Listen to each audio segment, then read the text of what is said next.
Oh, hey, what's up? Let's get to it. Ravenguard paint scheme. This is the easiest or simplest of all of my paint schemes right now. It starts with the American Accents 2X Ultra Cover Flat Black Primer and ends with the Krylon Matte Finish, both of which I've used for a while and I love.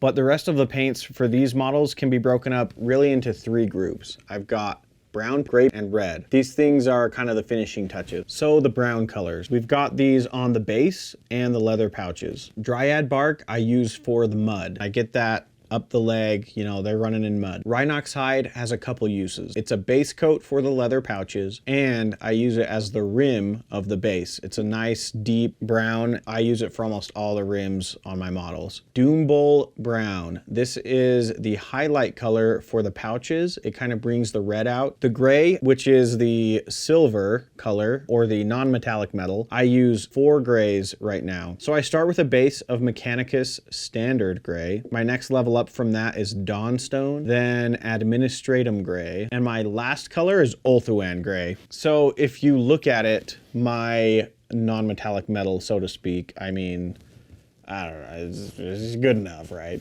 The highlight color is not pure white, because a lot of times I feel like the pure white is going to be too strong of a standout color.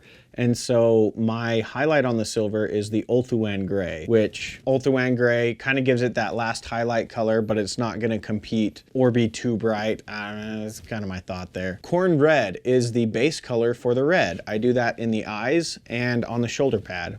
Super simple. Then I come in with my Evil Sun's Scarlet, and I highlight the eyes so that the eyes are brighter red in the middle. And I pretty much am at the point where I just put the Evil Sun Scarlet over the entire edge of the shoulder pad.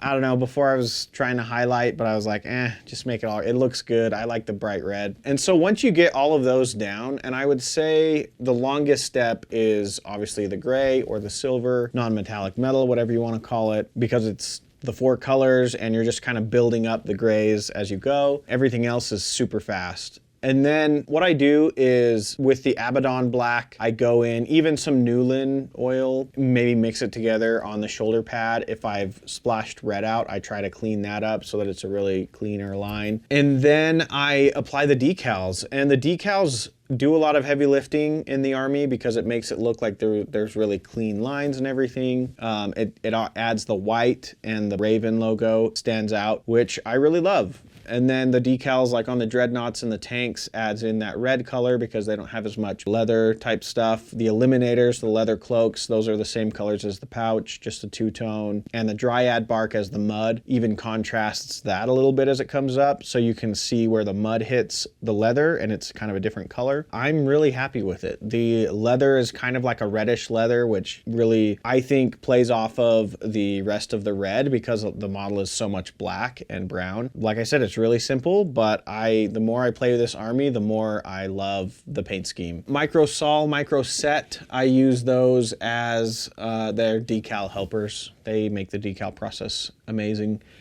And I think that's it. So yeah, thanks guys, enjoy.